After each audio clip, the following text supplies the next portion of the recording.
Ang taon na. Hindi ba kayo nagtataka? 3,000 lang ang personal. Ang tauhan. Nangayinsang ito. Bakit? Para madaling kontrolin. Diba? Para gawing sindikato. Tangina.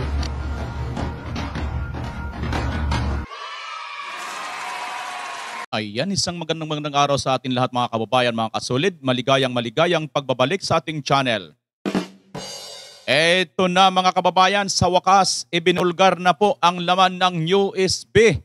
Nakakagulat po itong revelasyon kanina ni Miss Cathy Vinag dito nga sa live ni Bull Jackera TV. Sama-sama po natin mga kababayan, ito po ay ating pakinggan, tunghayan po natin at malalaman po natin kung ano po ang katotohanan. Ano ba talaga ang nilalaman? Bakit nga ba bigla na lang itong lumutang si Miss Cathy Vinag? At bakit hindi po ito natatakot sa kabila po no, ng napaka mabibigat ng kanyang mga sinasabi patungkol nga po rito sa laman ng USB? Yan nga po ngayon ay ating malalaman. Samahan po natin, pakinggan po natin ang kanyang sinasabi rito mga kababayan. Ngunit bago yan, sa ngayon pa lang po nakabisita sa aking channel, ay inanyayahan ko po kayo na mag-subscribe. Pakipindot po ang maliit na bell or yung notification bell all para lagi po kayong updated sa lahat ng aking mga upload. Pakilike na rin at pakishare sa mga Facebook or sa mga messenger kung inyong mararapatin mga kasulid DDS. Maraming salamat sa inyo, kaibigan. Samantalang yung pulburon video ay nagkaroon na po ng part 1 ayon kay Miss Maharlika. Ito daw po ay aabot ng 5. Ano ho? So ang nangyayari po dito mga kababayan, dahil nga po sa tagal-tagal na po ng prosesyon, yung video po sa tagal-tagal na pong inaantay ng taong bayan, ay mukhang na-anticipate po ito. No? Na-anticipate po ito at sinasabi, di umano, deepfake daw po ito.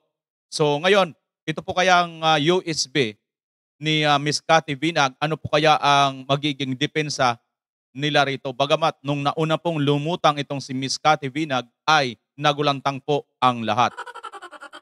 Titingnan natin kung ito nga po ay magkakaroon ng ganong senaryo. Kaya, kayo na lang po, tingnan nyo nga, kaya nga yun yung question ko sa Philippine National Police Bakit ho nyo pinababayaan? Kung talagang you're doing, tama yung ginagawa nyo or legal, bakit wala akong nameplate yung mga tao? Yung mga lumusob sa Davao, di ba? Opo. Opo. Di ba dapat po yun? Alam mo yun, human rights violation yan. Kasi nakakatakot ho yan. Di ba? Parang bakit ho inaalaw nyo? Tapos hindi nyo kine-question ng PNP. Hindi nila kine-question yan. Bakit walang pangalan? Di ba? Dapat ho, kasuhan yan Di ba? Maling-mali ho yan. Kahit sino pa ho tanungin nyo, maling-mali ho yung nangyayaring yan. Kaya alam ko na, kaya naawa po ako sa PNP kasi nagagamit sila na, mga pulis kami, ganito kami, wow. Alam nyo po, kawawa po yung mga kapulisan nagagamit. Dapat po yung mga kapulisan sa Davao, paglaban nyo po kayo. Paglaban nyo po yung pangalan ninyo. Kasi nagagamit po kayo talaga. Tama. And yung mga yan, wala akong pakialam yan masira yung iba. Basta gawa nila yung gusto nila. Ano nga, addictus benedictus na pag-iisip.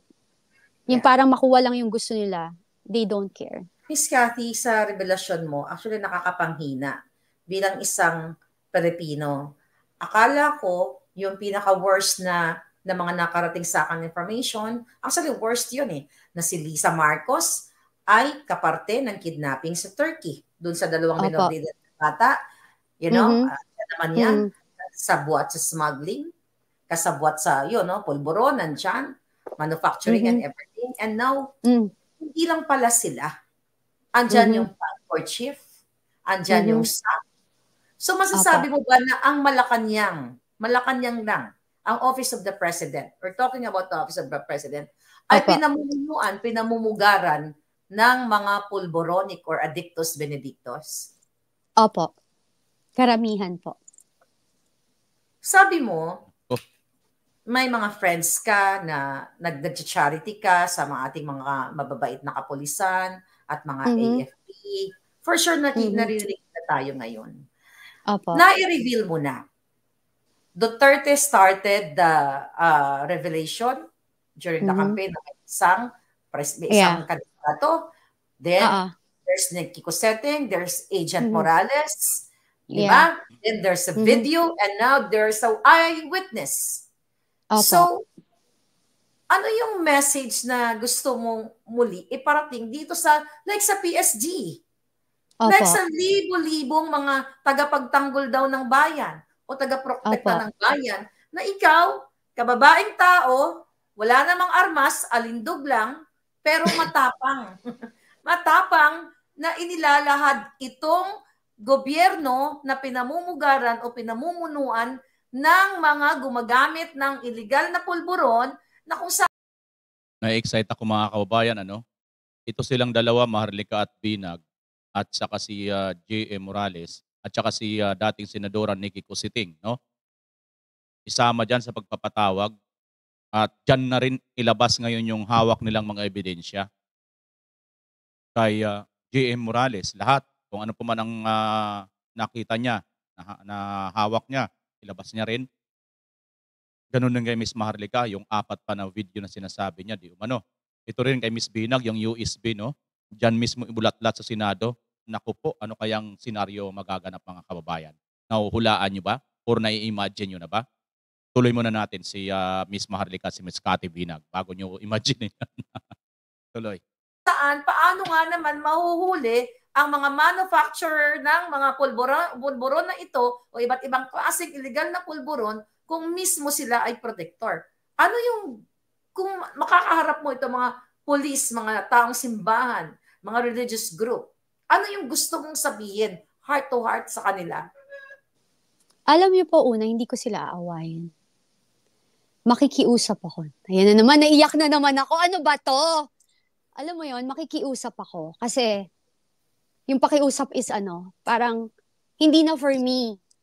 Parang eto na nga di ba? Sinalang ko na nga yung buhay ko di ba? Para lang sa future ng mga anak nyo, apo nyo. Tapos parang, gawin nyo po kung ano yung tama. Sabi ko nga, wala akong pakialam sinong gusto nyong iupong presidente dyan. Pero, isipin nyo po kung ano yung nangyayari sa atin ngayon. Parang, wag po kayong magbulag-bulagan. Kasi, ang lala nito, hindi lang ho to sa Mindanao mangyayari. Mangyayari ho to sa Luzon. Mangyayari to sa Visayas. Mindanao lang po yung umpisa. So, ako, like yung mga kapwa Kristiyano ko sa PNP, sa Armed Forces, alam niyo po yan. Yung Diyos na po ang magtatanggol sa atin. Please, please po, I'm begging you lahat na alam niyo po yung katotohanan. Parang yung sinabi mo sa akin, Maharlika, na may isang PSG na nagpakamatay. Sa mga kapwa PSG, please po, please lang po. Nagpakamatay dahil binili ni Lisa Marcos. Opo, na parang itayo niyo po yung pangalan niyo. Kasi kung nasa tama naman po kayo, wala hong makakagalaw sa inyo. Wala hong, maniwala po kayo sa akin. Marami po magpoprotekta sa inyo. Sa Armed Forces of the Philippines, men in uniform, ang taas po ng paningin ko sa inyo. Please po, alam niyo po yung katotohanan.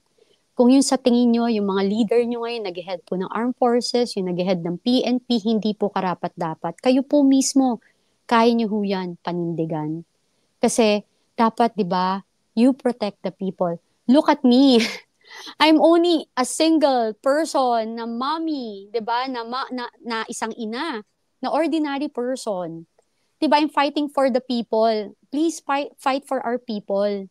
Yun lang po, yung pinangako nyo sa bansa natin na pagtatanggol nyo ang mga mamamayang Pilipino, gawin nyo po yun. Gawin nyo po, please lang po. Sa mga religious group, please unite. Wala hong Muslim, walang kahit na anong reliyon meron kayo, walang Kristiyano, walang Katoliko, magsama-sama ho tayo sa pagdadasal. And kung pwede po, talaga po, gawin natin kung ano yung nararapat. Opo, yung katotohanan lang po tayo.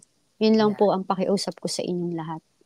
Miss Cathy, ang daming mga nananawagan actually na bakit daw hindi mo ilabas ang USB o mga ebidensya. Ako yan na. Opo. Okay? So ano yung bakit hindi mo pa ilabas? At ano yung magti-trigger? Kasi alam mo yung nakakalungkot, no? Sa bayan. Ito mga kababayan, mukhang ilalabas na po yata ang USB, ang laman nito. Pero abangan natin kung ano po ang laman talaga nito kung ilabas na nila. Natin, Miss Cathy. Andyan na lahat ng ebidensya. Sinasampal na sila ng ebidensya. Andyan na yung video. Andyan ka na. Pero gusto pa nila ng more. Para bang sabi ko nga, for 2 years ako nagdadadakdak dito, nagnangabel, sabi ko nga. But still, parang, you know, yung mga tao na dapat na lumabas, hindi pa rin lumalabas. So, kailan ba natin ilalabas ang USB o ang mga ebidensya?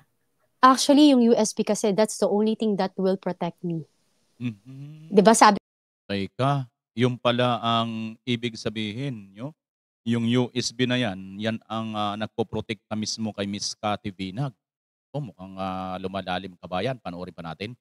Sabi ko nga sa'yo, kapag may nangyari sa akin, dun lang siya lalabas. Second kasi, at this point, yun pala yun, no? Pagka may nangyari kay Miss Cathy Vinag, doon daw lalabas ang USB. point in time, kahit sino pang lumapit sa akin, hindi ako nagtitiwala. So I need to protect myself. You know what I mean? Parang kahit sino pa dyan na magsabing po protektahan kita, hindi po ako maniniwala. Exactly. 'Di ba? Parang for me, ilalabas ko 'yan sa tamang panahon. Sabi ko nga kapag may nangyari sa akin and all, lalabas 'yan. Ang laman nga again ng USB is my testimony and all the people who are involved. Yung mga yung pala yun mga kababayan ang laman, no? Yung testimonya niya at yung mga taong involved. Napakatindi pala nitong laman mga kababayan. Possible na mga pinagagawa nila, ako ho ang magwi-witness at magte-testify na totoo lahat ng yan, ng lahat ng ginagawa nila. Nandun ho lahat sa USB. Kasi, syempre, pag nag-gurgur ako or pinatay nila ako, syempre mamamatay na to, di ba? Wag naman po, ma'am. Wag naman po. At dapat maging ligtas po kayo lagi. Kasi wala na. Pero pag I have those testimony, I have those like lahat na maikwento ko lahat ng kung ano yung meron na alam ko at nabubuhay yon, so dun sa mga USB ginawa ko is matutuloy yung kaso. Makakasuhan sila. That's true. You're very brilliant.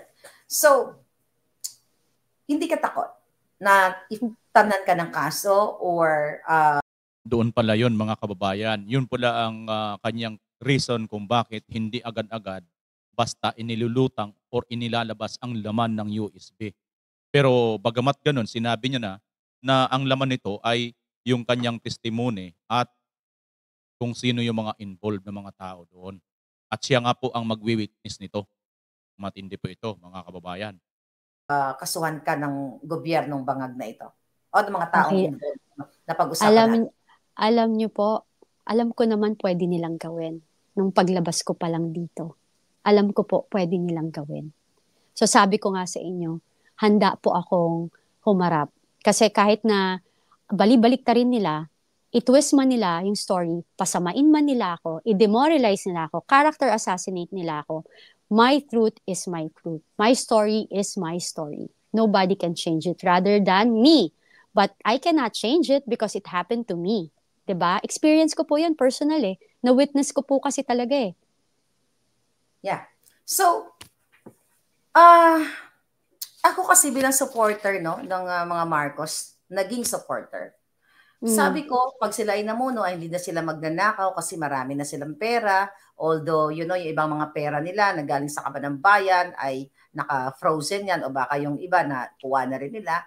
Sa pagkakakilala mo, sa pagkakukwento nitong mga Voltes 5 o Pulburon Boys, the reason why I'm asking you this, yung pagnanakaw kasi nila, sky is the limit. Walang habas na pagnanakaw now. Yeah. So, nung time ba na si Marcos Jr. ay hindi pa presidente, masasabi mo ba sila ay maraming pera talaga? I know that the Florendos, they have money because Yeah. no? Yeah.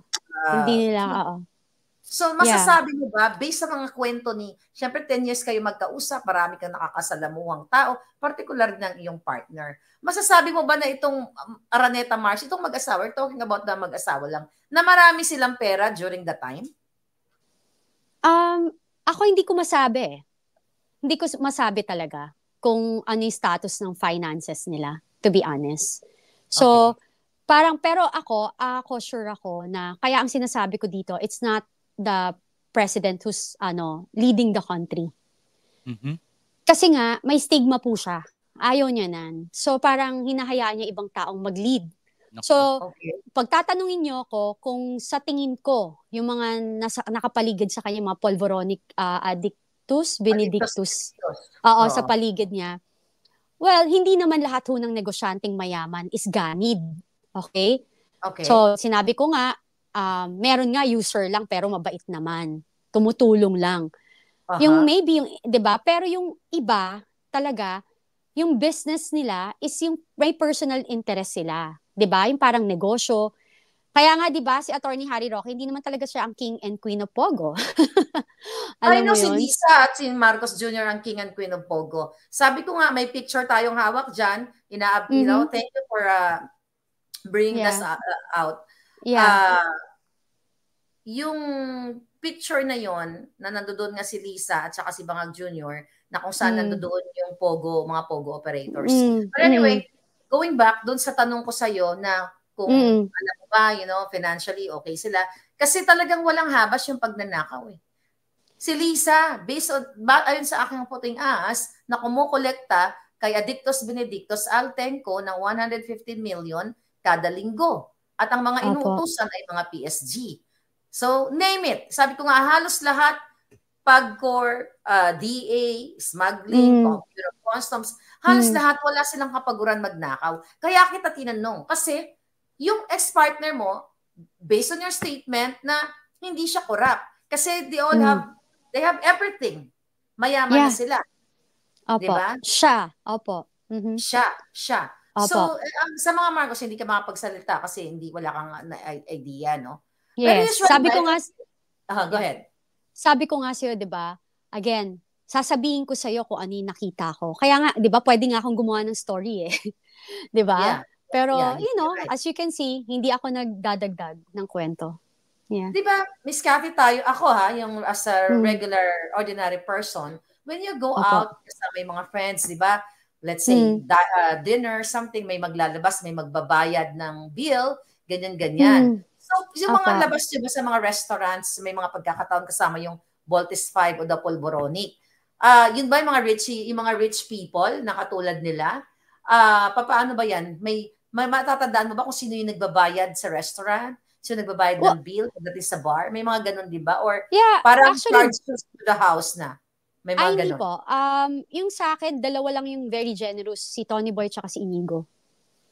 Like, sila yung talagang, sila yung very generous na talagang they take good care of everything. Hindi madamot.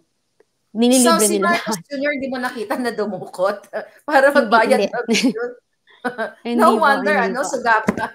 Oh my God. Opo. Yeah. Wow, grabe yung ating pag-uusap ngayon. Grabe yung revelation. I hope for sure meron pa itong part 3. At sana nga, wag na tayo dumating sa part 3. Dapat victory party na yung part 3, Sana gumalaw na ang mga tao. Kasi enough na yung panawagan natin sa military, police. They know what they're doing. Opo, alam naman nila. Alam nila kung ano, not leader, alam nila na may Polvoronic government tayo. Siguro ang kukonsensyahin natin, yung mga taong bayan na naghihirap talaga, na nakakaranas nitong pang-aapi ng panggobyerno o pagnanakaw. Grabe. Wala bang nag-offer sa'yo na something na katulad kay Agent Morales, nung siya bago lumabas, I don't know kung napanood mo, pero sige, bibrief kita. For sure, di mo napanood. Si Agent Morales, bago siya mag-Senate hearing, may kumausap sa kanya na mga personalities na ito daw sila ay inutusan ni Lisa Marcos at ni James Kumar para areglohin para na hindi na tumungo doon sa Senate hearing at sabihin na lang kung magkano ang kailangan niya. At ang nag-utos si Lisa Marcos at itong si Kumar na Hanggang ngayon, hindi pa pinapatawag sa Senate. Sa case mo, wala bang lumapit sa'yo na, uy, Cathy, tumigil ka na. Areglohin na natin to, ayusin na natin to, itigil mo yung bells mo. Wala po. Alam niyo Wala. bakit? Kasi Bakit? kasi sila, ano Bakit po, Miss Cathy Binag? yan eh. Di ba sabi ko nga cordon sanitaire. Tapos like, my partner knows me very well. Na I speak my mind at saka hindi ako natinag kapag meron akong paninindigan. Yung parang kapag alam niya yan, alam yan ni Tony Boy na ang pinakaayaw ko nagsisinungaling. Alam niyo yon. So parang even with my children. So ayaw ko yan. Yan ang isang bagay na pumipitik ako. And alam din ng mga friends ko yan. Kapag nagsisinungaling, talagang sasabog ako eh. Alam mo yun? Ganyan talaga mga kabayan ang ating mga ina. No? Kahit nga sa mga iyong inahing manok, pagka yung mga sisiw nila ang ginagalaw, talagang aawayin ka talaga at makikipaglaban talaga. Kahit nga yung lawin or agila, di ba? Kinakalaban ng inahin. Ganyan talaga magprotekta ang natural po yan sa mga ina. Yun, parang kaya walang lalapit sa akin kasi lahat sila, karamihan sa kanila is kasama dito. Alam mo yon, 'di ba? Yeah. Parang hindi nila ako lalapitan, 'di ba? Sabi nga, meron mga tumawag sa akin na common friends. Cathy, parang wow, grabe, you're like a tickling bomb. Na parang they never expected na ikaw pa yung lalabas. Kasi all this time you were very quiet, tapos parang they were like laughing at you, gagawa kami ng, kunwari, nag-iinuman sila, they're talking shit behind your back, and it's sad kasi kalalaking tao ng mga to, tas kung makapagsalita, alam mo yung parang hindi ka babae. So ngayon parang, sabi nga nung, kasi ang dami kasing tumawag sa akin, may yung pang-apat na tumawag sa akin, sabi niya, karma nila talaga to. Parang karma nila talaga to. Sabi ko, alam mo, sabi ko nga, kung ikamamatay nila to, yung truth, okay lang. Kasi at least you're speaking the truth for the nation, di ba? Parang para sa nakakarami. No. Yun po. Na-reveal na ni Miss Cathy Binag na ang dalawang anak ni Marcos Jr., si Lisa, si Marcos Jr. ay nagpupulburon. Masasabi mo ba na just in case na gawin ng PDEA, ng DILG, ng NBI, ng police, ang kanilang trabaho para i-raid ang Malacanang, titignan kung may mga pulveronic residue, hindi lang dito sa nguso ni Marcos Jr., kundi may mga stash boxes sila doon. Sa tingin mo ba, magiging successful ang raid? Hindi. Kasi kung may magtitip, 'di ba? Kung sila rin. You're very smart. 'Di ba? Sino makaupo dyan? 'Di ba? Kung sila rin ang naglagay sa... Pero kung walang magtitip, well, kung walang magtitip, like huli, 'di ba? At saka again and again, wag na tayong lumayo. Gawin na lang nila yung hair follicle test, 'di ba? Para na rin matahimik to, para na rin ma-discredit ako. Opo, buong pamilya, buong pagkor. Opo. Ayan, no? Si Miss Cathy Binag, para ma-discredit, gawin nyo raw yung hair follicle drug test. Lahat ng nakaupo sa gobyerno. Yan lahat kasi, nakaupo. Alam mo, dapat naman talaga before tumakbo, di ba? Oo, tama ka dyan, Miss Cathy Binag. Kasama na rin mga vloggers kasi mukhang marami rin yata mga vlogger na mga bangag, no? Ay ako, kung talagang pag sinabi, kinondisyon yan ni BBM at ng kanyang pamilya na, sige, magpapadrug test ako, hair follicle, pero kasama kayong mga vlogger, ay muna ako, sasama ako. Doon talaga tayo sa Luneta live. Lahat tayo, naka-live lahat doon. Payag ba kayo mga kababayan? Lahat po ng mga vloggers ay magpa-hair follicle drug test din. Comment nyo dyan sa baba ha, kung payag kayo. At kung hindi kayo payag, i-comment nyo rin kung anong rason kung bakit hindi kayo papayag. Before umupo sa government, talagang dapat pa-hair, pa-drug test talaga nila yan eh. 'Di ba? Yun po eh. Kasi dapat yung nation natin, pinamumunuan ng hindi man perfecto, pero may mga integridad. Correct. At saka yung matitino yung isip. Alam niyo po? Tama. Wow, grabe ang ating panibagong revelasyon. We're like 23, almost 24,000 live viewers. Thank you sa inyo lahat. for sure, this is only part 2. Alam ko, tinitipid mo. Tinitipid mo ang pag-reveal ng mga pangalan. Actually, yung iba, nakarating naman na sa akin, but I will let you decide when to expose their names. And gusto ko na pag nilabas mo yan, ay, yun nga, protektado ka. Dahil I know these people, they can harass you, tignan mo na lang, former President Duterte, Pastor Quiboloy, na tulungan nila, okay, lahat ng mga kritiko. So I'm just, right now, I'm just praying for you, kasi sabi mo kanina, wala pang death threat, diba? For sure, yung mga ganitong klaseng pulboronic addictus benedictus, may mga pinaplano sila. Pero tama yung ginawa mo na yung mga USB na ito mga ebidensya, ay hinano mo na, kinip mo sa yung stash. Hindi yung pulburon sa iyong mga vault or somewhere na to protect you. And we totally understand you. So, ako, sa totoo lang, napakatapang mo. Kasi alam mo, yung off-cam na pag-uusap natin, sabi ko ako matapang nga ako, pero iba yung karanasan mo. Yung iba pa na hindi ko nakwento, siguro after na, yung that's really personal, na yung iba, although it's not really personal, kasi ang mga involved, mga public figure. Pero irrelevant sila ngayon. So I don't wanna talk about that. So ayan nga po mga kababayan, inyo pong natunghayan, ang talakayan po, ang pagre-reveal dito ni Miss Cathy Binag sa live po ni Miss Buljak TV.